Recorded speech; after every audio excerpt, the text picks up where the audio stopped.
Comic-Con, kids, or as some people are calling it this year, Comic-Cant. I'm happy to report that thanks to the SAG strike, I am the most famous person here this year.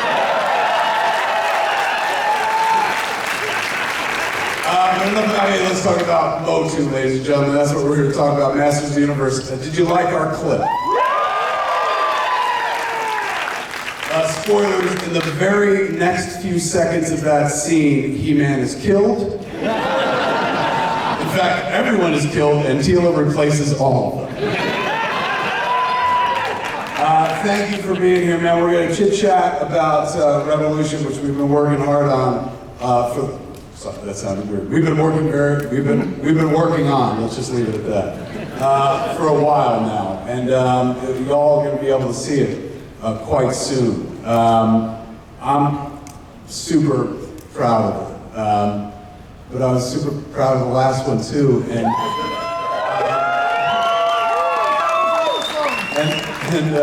the internet told me I shouldn't be. So when they asked me, like, you want to host the panel? I was like, does it come with Kevlar? Because I took a lot of shit. But I'm not here alone. We were supposed to be here with a bunch of actors. Naturally, as I'm sure most people have heard, the actors are on strike. So they're not going to be joining us. They wanted to be here. They're not like, you know, to hell with your show or something like that. They're just doing what they should do for themselves and for their union stuff. So let's give it up for that.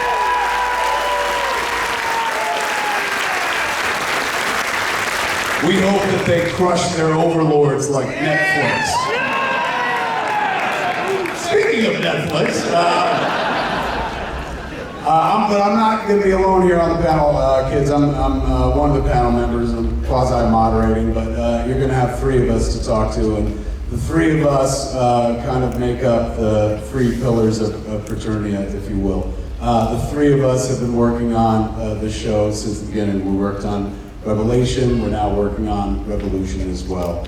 So I'm going to bring them out to you, and I have to look at the paper to read some of their credits because they've got a lot. Like with me, it's like he made Clerks. With these cats, they've got a lot going for them, man. Our first guest, or one of our three panelists today, has been a TV exec for a long time, and he's living out his geek dreams. He's previously overseen such fan-favorite animated series as G.I. Joe Renegades and 3 different Transformers series. On the live-action front, he's brought us shows like Umbrella Academy, Sweet Tooth, a show that unfortunately died and nobody saw called Wednesday, and the upcoming live-action One Piece. And of course, he's one of the EPs on Masters of the Universe Revelation. Give it up for Teddy Biaselli, please.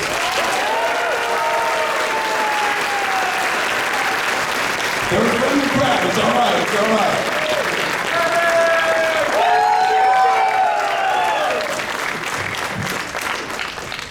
Our next guest is one of the other 3 towers, man. Along with me and Teddy, he has been a writer, a producer, and producer for animation for shows like Teenage Mutant Ninja Turtles and comics such as He-Man, The Eternity War, and He-Man vs. Thundercats.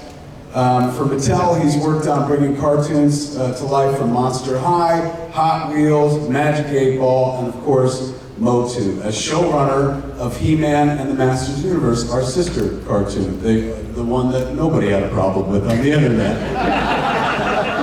And he's an EP of Masters of the Universe, Revelation and Revolution as well. Give it up for our good friend and partner, Rob David.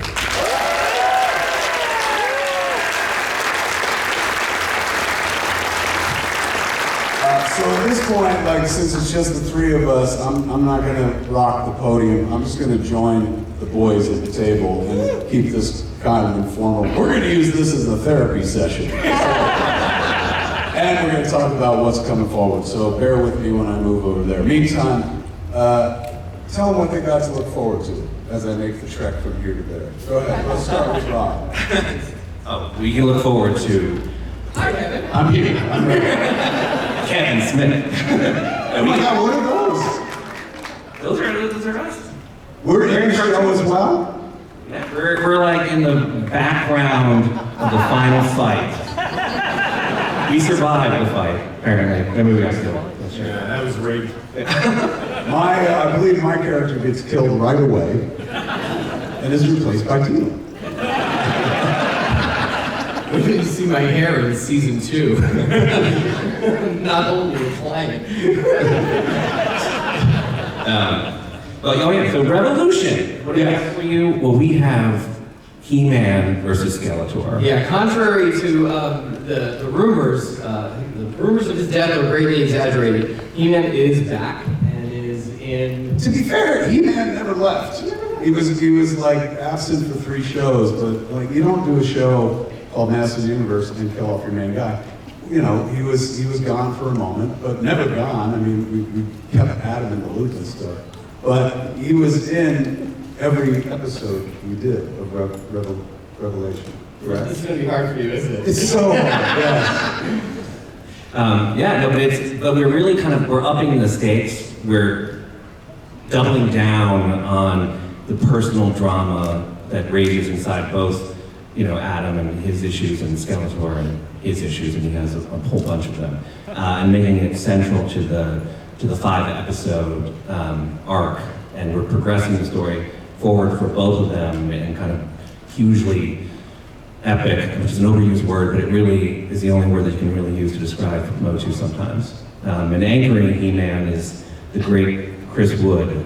I mean, he's so amazing at bringing both the humanity of Adam and the strength of He-Man. Hold up. Before we go further, I think that's a huge spoiler, and we should talk about it. In this series, He-Man fights Skeletor? Is that a shocker? Several times. Twice. 2 massive big battles. Yeah. And I think one of the things we should talk about Chris a little bit, because I don't know if any people know this story or not. But when we were casting Revelation, this guy said, "I know who our He-Man is. I know who our He-Man is. It's Chris Wood." And Rob and I were like, "Okay, well he'll audition, right?" And Kevin was like, "No, he'll audition. It's Chris Wood."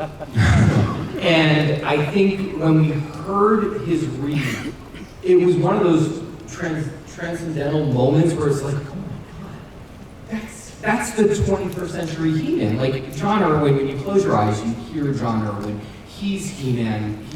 There's something so magical about his voice. But Chris brought a lot of that tone, the kindness that He-Man had from the classic series. That there was a sweetness to He-Man and a smile. There's always a smile in John Irwin's voice, and Chris has that too. He never wavers from the inner glee about being He-Man. He likes being He-Man. Not just Chris, but Adam likes being He-Man too. And that's one of his stories for Revolution, is how much he really enjoys being He-Man, and when that's put to the test, Yeah, I mean, it's interesting because, for so long, the classic story, it was a secret that Prince Adam was actually He-Man, and the secret is out from Revelation. So when we start the story, there's the love of his father, the king, who now knows the truth about his son, and they are reconciled. But now there's this new question, which is the duties of the scepter and the crown versus the obligations and the duties of the sword, the champion. And, Adam was always defined as a hero. And one of the things that, we really wanted to explore in the first one is that he was always able to give up the power. And he alone was worthy to be He-Man, because at the end of every battle, he would give up the sword and go back to being Adam. But as Adam, he actually has a power that's with him all the time, and that's the crown. And so what is his obligation? Can he be both the monarch and the champion at the same time? can he? I don't know. What I enjoy most about working on the show is listening to these two dudes talk fervently with passion about these characters. Like when I first met with Rob came over to my house. I had to sign a non-disclosure agreement because they were like, Mattel wants to talk to you about something. And I was like, free toys. And, which I'm still waiting for. And so once I signed a piece of paper, he was like, we would like to talk to you about Masters of the Universe. And I was like, oh, my lord. Yeah, I'm very familiar with Masters of the Universe. And so when Rob kind of started talking about what they wanted to accomplish with the animated series and have it be kind of a sequel, spiritual sequel series to the original, the light in his eyes, like, just sparked up. This was somebody who has worked with the characters in some of their best stories in print. He was keeping the Master's flame lit for a while in the comic pages. So, I remember after we had our first meeting, I was like, why don't you write it? Like, you sound like you're very passionate about this. And he's like, for some reason, he liked the Daredevil series that I'd done for Marvel years ago. Because I was like, I made Clerks, and it's not like, you don't watch Clerks and go like, yeah, He-Man, I get it. Like, so, but it was the Daredevil story that made him go like, I think you would be good for this material. So then he introduced me to Teddy. I had to go into Netflix and essentially pitch as well.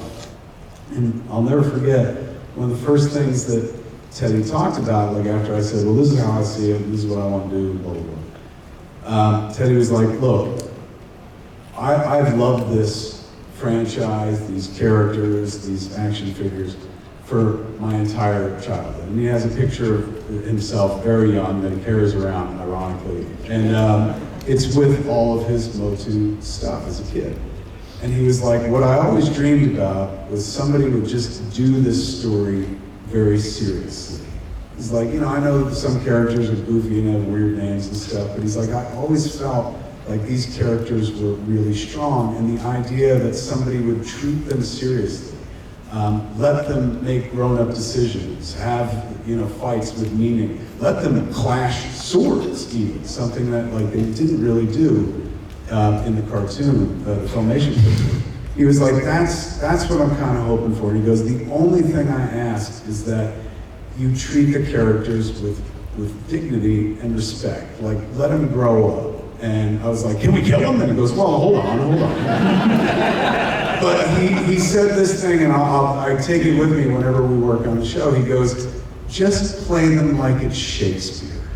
He's like, for once I would like to see somebody treat the characters like classical characters, not just toys or IP. And those were our marching orders going forward. So to sit here with these cats and listen to them speak about these characters, listen to them just talk about Adam, or how it's with childlike wonder, and they're both still like grown-ass men, but they still carry the affection for the characters in their hearts, man. Give it up for the boys. Right back at you. You are a total joy to work with. Honestly, everybody on the entire team, the writers, all the animators at Powerhouse, everybody at Mattel, they adore Kevin. I mean, he brings such a joy to every meeting, and he's infectious. It's the audience that doesn't enjoy Kevin. People we work with, right? Let's talk about the guys that aren't here though, who are really the unsung heroes of our whole first season and our upcoming season as well. Our directors, Patrick and Adam, who are absolutely wonderful, and like they were not Motu kids growing up. They're too young. They knew the characters, they knew the world and stuff. But they're fantastic animators, and when we came to them with the story, they delved deep and learned everything. And so by the end of the series, they were actually hitting us with themes and historians. Oh. Like Adam went so deep into this world. And in the book, you guys talk Patrick, they created their own language. Patrick made his own He-Man language. He can speak it. Again, one of the things we should talk about, when I did say that to you, one of the things that stuck with me when I was a kid, as formative as, the revelation in Empire Strikes Back, Luke, I am your father, was the episode, Teela's Quest, when you find out that Teela is the daughter of the sorceress, which goes on to the Crystal Sea, Oracle of the Crystal Sea, and everything like that. Written by? Paul Dini was involved with that.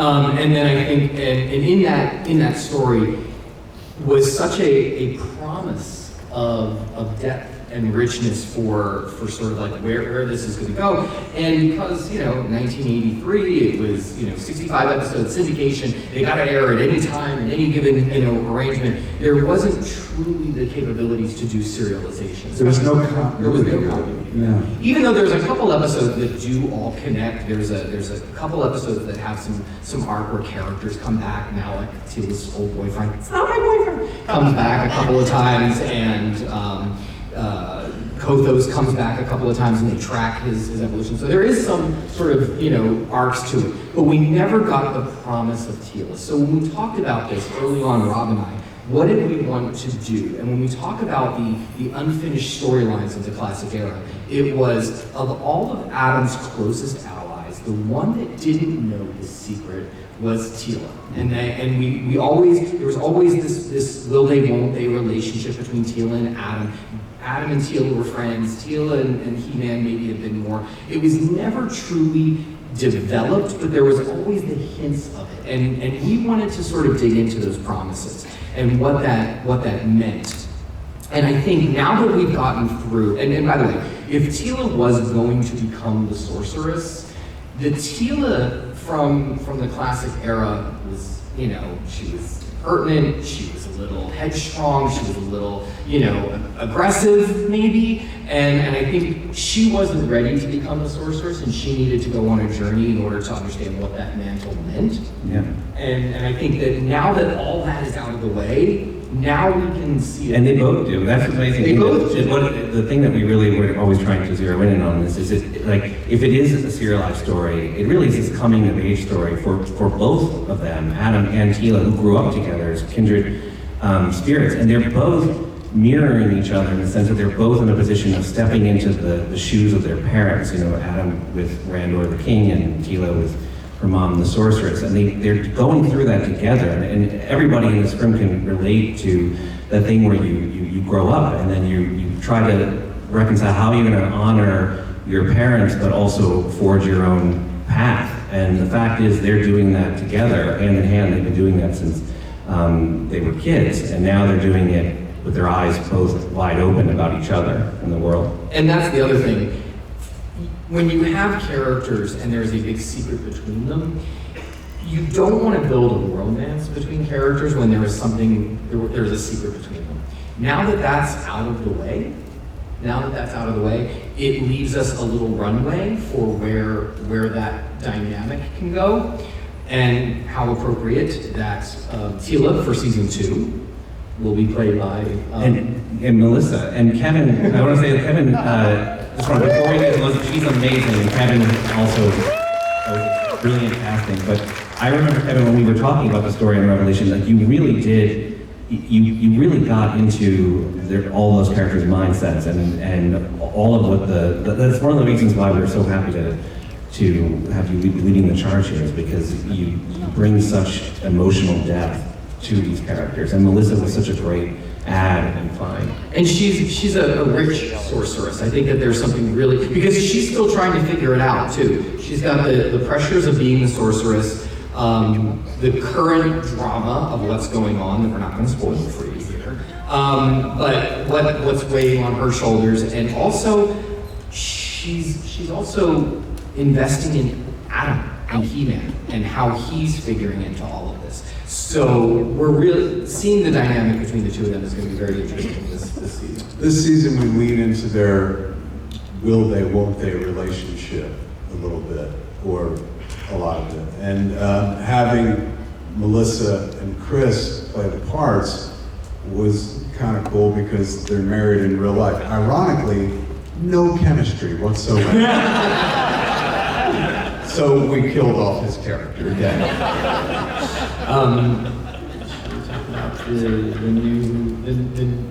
The new entity of Revolution? You should. So obviously things are a little different than we had originally planned for this panel, but we are going to make a cast announcement for... Really? You're going to jump there right away? Let's blow the actors a little more. All right, sure. I'm down for that. Melissa, of course, I worked with on, I got to direct a few episodes of Supergirl.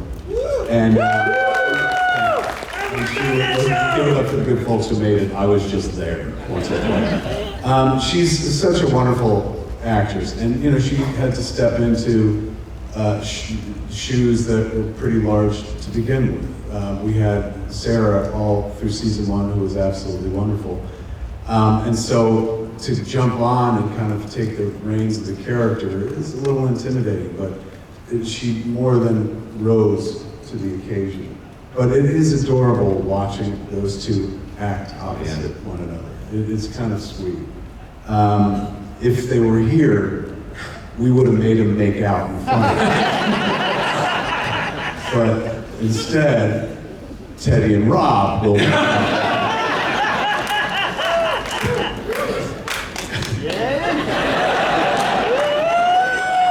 Go to the next group. I look how you took off your glasses. Rob left his firmly on. I didn't want them to steam up. And they said our show was too woke.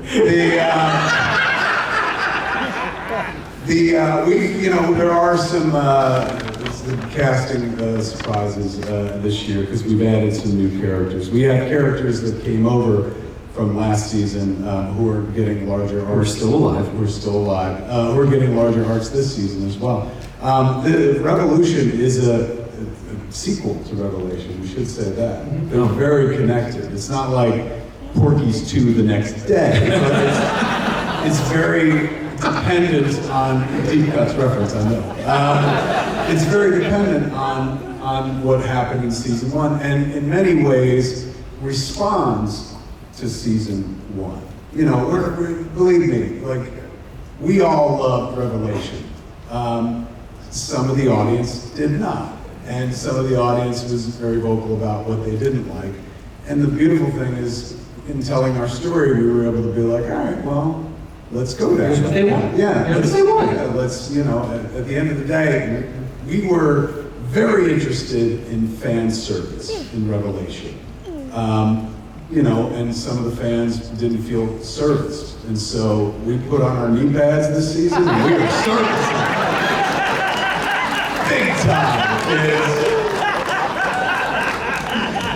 So Looking at the Mattel executive. let me Mattel you.